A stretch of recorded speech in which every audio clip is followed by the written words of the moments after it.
They say every royal has at least one secret they take to the grave. But what if I told you Prince Harry almost took two?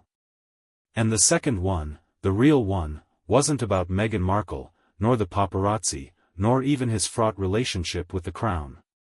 It was about a summer. A girl. And a letter buried beneath the floorboards of a Sandringham guesthouse, a letter that was never meant to be read. But I'm getting ahead of myself. Let me take you back to 2007. The year before the world would label him Party Prince. The year before the military deployments, the Vegas photos, or the strained smile at royal galas. He was just Harry then, ginger, wild, barely holding himself together after losing his mother and pretending to care about royal decorum. And that's when she walked in. Her name was Elena Carlisle, a historian, brilliant, unroyal in every sense of the word. Her father was a friend of Charles, a Cambridge scholar, recently deceased. She'd come to the estate to sort through some of her late father's belongings, stored in a seldom-used wing of Sandringham. Harry noticed her before she noticed him. She wasn't like the girls at Budgie's or Mahiki. She didn't flinch at the sight of guards or gowns. She read poetry in the garden like she had all the time in the world and looked at him like she couldn't care less about his title. And that was the beginning of the mistake. Or the miracle. Depending on who you ask. It started innocently enough. Harry, ever the rebel in a royal cage, began taking long walks through the lesser-known paths of Sandringham Estate, trying to clear his mind, trying to remember what it felt like to breathe without cameras in his face. That's where he found her again. Elena was in the rose garden, barefoot on the gravel path, reading Keats aloud to herself. She had a strand of dark hair tucked behind one ear, and she didn't even flinch when he approached. "You know," he said, "most people read poetry in their heads." She glanced at him with amused disdain. "Most people aren't Keats." That was her. Dry. Sharp. Not impressed by the prince or the press. Harry returned the next day. Then the next. And soon, it was routine, afternoon walks, secret benches, arguments about literature that turned into flirtation. She never asked him about Diana. Never brought up tabloids. Never acted like he was made of glass.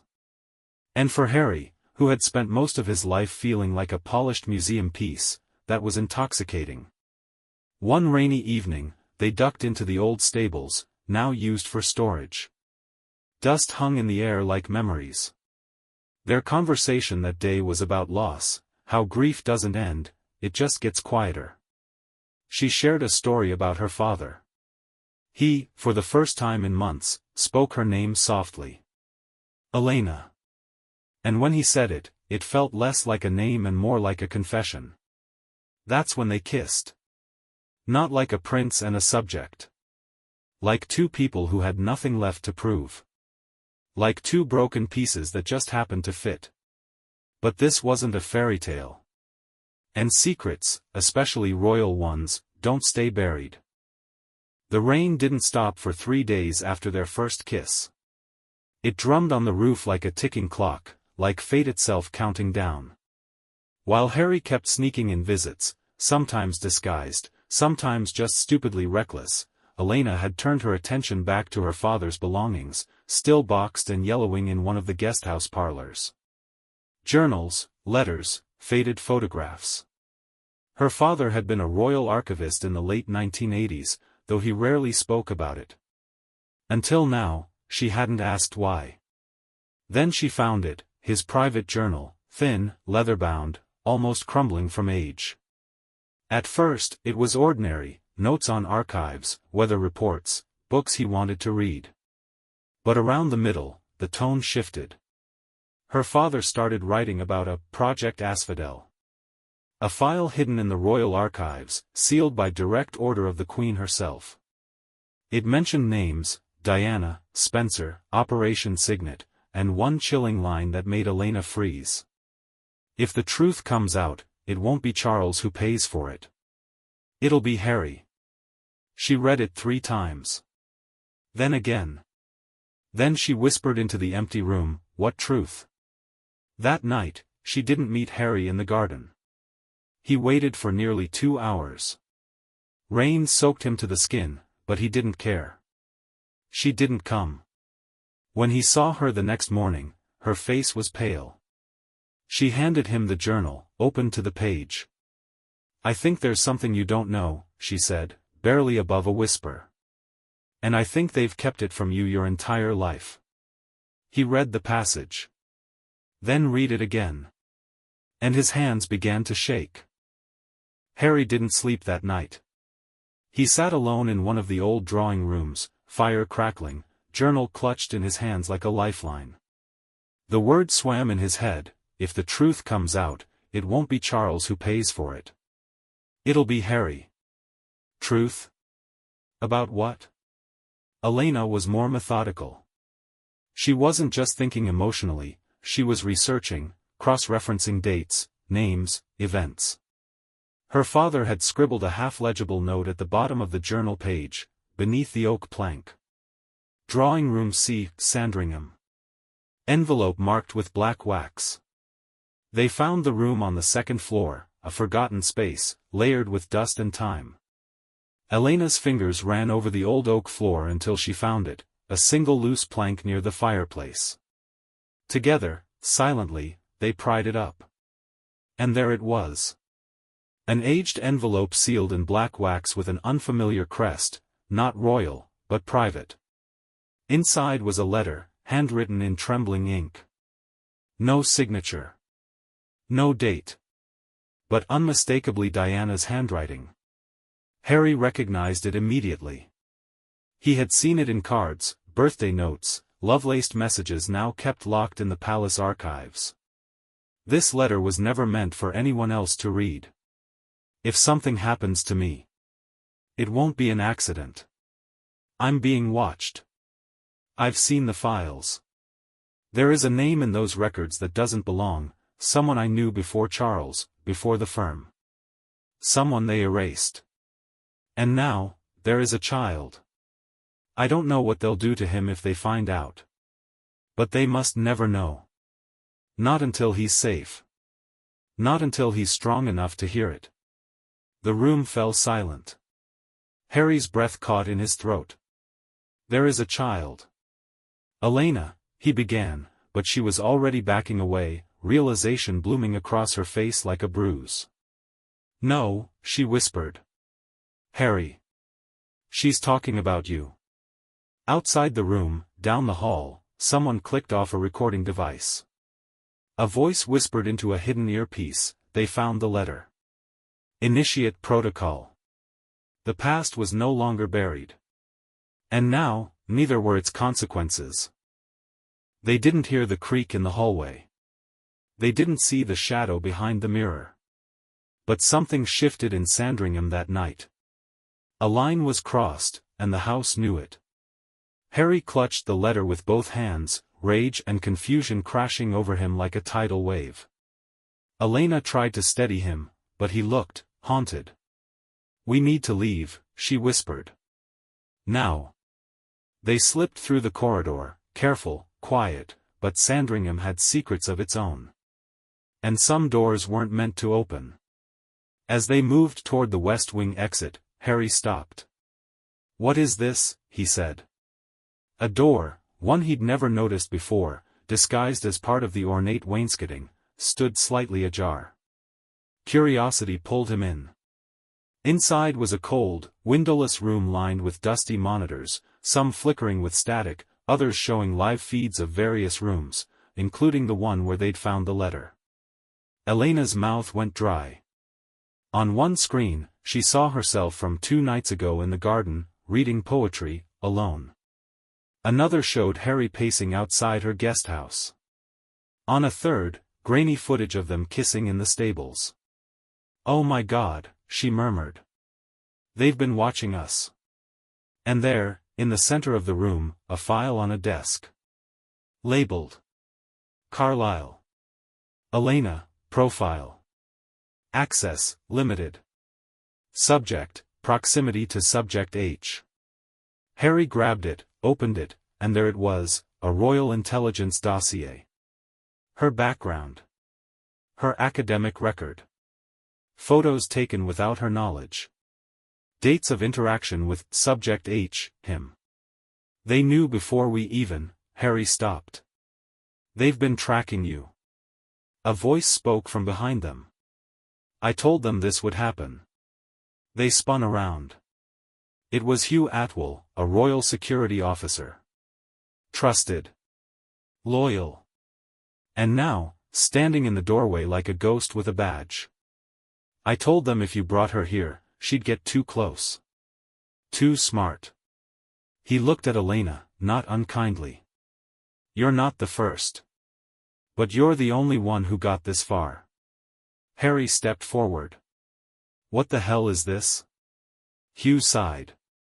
This is the part where you stop being a prince and start being a liability. Then he reached inside his coat. And everything changed. Hugh's hand hovered inside his coat. Harry didn't hesitate. He lunged, not like a prince, but like a soldier. The same reflexes forged in Afghanistan, honed under pressure. The two men collided, the letter falling to the floor. Elena screamed as the desk slammed sideways, monitors crashing around them. She grabbed the file, shoving it into her coat as Harry and Hugh grappled. But Hugh wasn't there to kill. Not yet. I protected you, he hissed in Harry's ear. All these years. From the truth. From yourself. Harry shoved him hard against the wall, eyes burning. Then why spy on me? Because they made me choose, Hugh gasped. You, or the crown. The sound of boots echoed down the hallway. Others were coming. Elena yanked Harry by the arm. We have to go. Now. They ran. Down the servants' stairs. Through the unused wine cellars. Out into the fog-choked gardens. The rain had turned to mist, eerie and quiet, as if the estate itself was holding its breath. They didn't stop until they reached the staff car park. Elena hot-wired a Land Rover in under 30 seconds. Harry stared. What? I had one reckless ex, she muttered, slamming the door. The tires screeched as they tore away from Sandringham, not speaking until the gates were miles behind them. Only then did Harry say, quietly, they were going to erase you. Elena nodded, white-knuckling the wheel. They've probably done it before. They drove to London in silence, the file burning a hole in her coat pocket. At a quiet apartment in Notting Hill, one of Harry's secret safe houses, they laid the documents out on the floor. Names. Surveillance records. A hidden royal protocol labeled Heritage Override. And at the bottom, a contact. Maxine Leith. Investigative journalist. The Observer. Status, monitored. Do not engage. Harry tapped her name. She used to write about Diana. And she owes me a favor. Elena looked at him. You trust her? Harry's eyes darkened. No. But I need her. Maxine Leith didn't answer on the first call. Or the second. But when Harry texted her a photo of the letter, she replied in under 30 seconds. Where did you get this? Meet me. Now. And come alone. They met in a locked storage room behind an old bookshop near Paddington, one of her off-grid locations. Maxine was older now, hair graying at the edges, sharp eyes behind thick glasses. When she saw Harry walk in with Elena, soaked and stone-faced, her expression shifted from curiosity to alarm. You're not supposed to have this, she said, eyeing the letter. That's kind of the point, Harry replied. But it's not just a letter. He handed her the file from Sandringham. Her fingers trembled as she flipped through the pages. Then she stopped. No, this can't be right. She pulled a crumpled piece of paper from her own bag, a copy of something she'd acquired years ago but never published. A clause. Hidden in the fine print of royal succession law. Dated 1983. Altered in secret. Clause 17b. Should the Crown be made aware of any potential issue born outside wedlock of direct royal descent, said issue shall be denied all claim, unless acknowledged by the monarch or proven under threat of scandal to the monarchy. It had one handwritten note at the bottom. Applies to H.S. Harry stared. H.S. Harry Spencer, Maxine whispered. They weren't planning to strip you of your titles, Harry. They were preparing for something worse. To deny you your bloodline. Elena felt the room spin.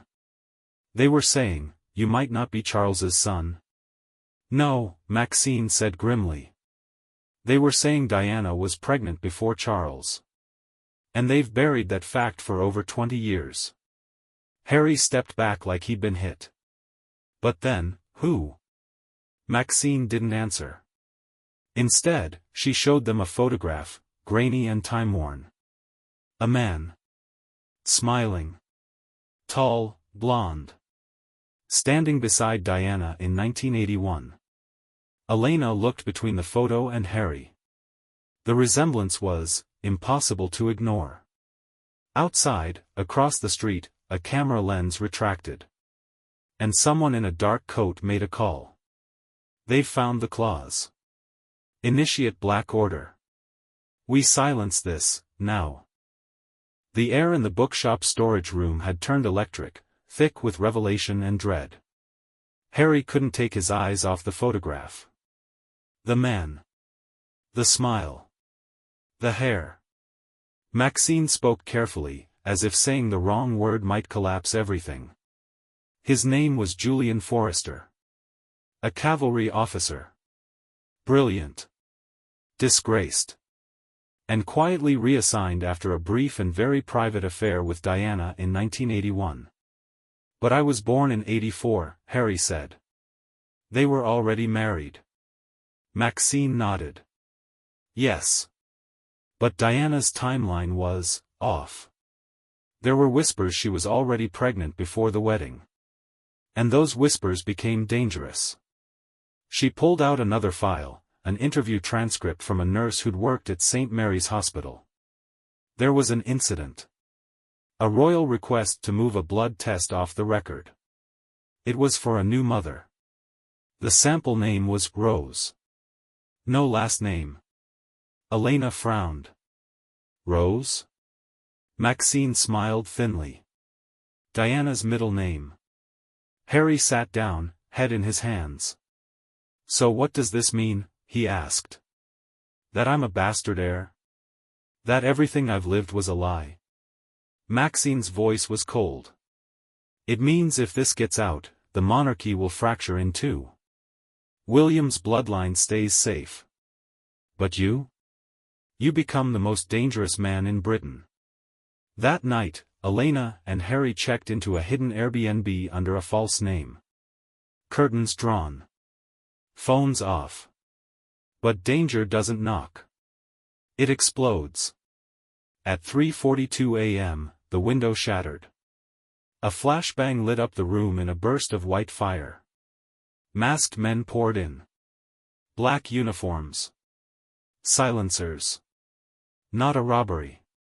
An erasure. Harry tackled Elena just as a round hit the headboard. Maxine's warning was right, if you find the clause, they'll come. Elena fired blindly with Hugh's pistol, she'd stolen it back in the struggle at Sandringham. One of the intruders screamed. Another dropped. Then, sudden silence. The rest fled. Harry's chest heaved. We're running out of time. Elena, blood on her face, nodded. Then we don't hide anymore. They found him in a small village in Cornwall, Thomas Forrester, brother of Julian, a retired botanist who had deliberately disappeared from public records after Julian's sudden deployment in 1982. He opened the door slowly, saw Harry, and his face turned to stone. I was wondering when you'd come, he said. The man wasn't surprised. He wasn't afraid either. As if he'd been waiting years for this moment. Inside, over tea that none of them touched, Thomas opened a worn box and slid it across the table. Inside, a DNA report. 2 sealed vials. One labeled H.W. Spencer, the other J. Forrester. I tested this 10 years ago, Thomas said quietly. I found Julian's sample in his old kit from the barracks. Something told me to look. But I never had the courage to do anything with it. Harry opened the envelope. A 99.84% paternal match. He stared at the numbers like they were a new form of gravity. It was true. 3 days later, a letter arrived, unsigned, without crest. There is still a way out of this. Come alone. No press. No leaks. We'll talk.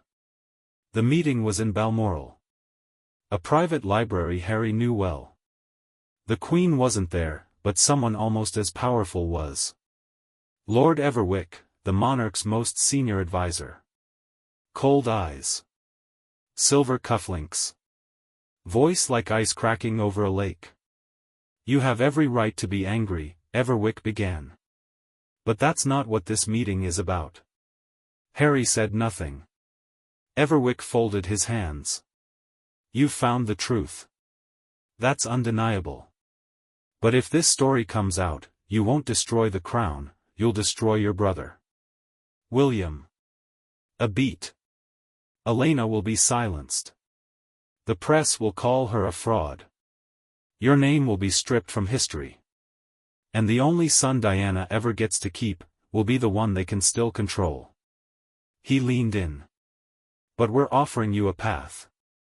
One final act of loyalty. We erase the files. We find the letter. And in exchange, you walk away. Quietly. With your life. Harry's jaw clenched.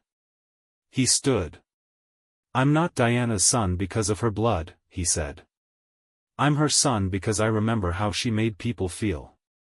And I think she'd burn this whole palace down if she saw what you've become. They broke the story in the Observer. Maxine ran the headline. The hidden heir, the crown, the letter, and the DNA that was never meant to exist. It detonated across the world. Buckingham denied everything.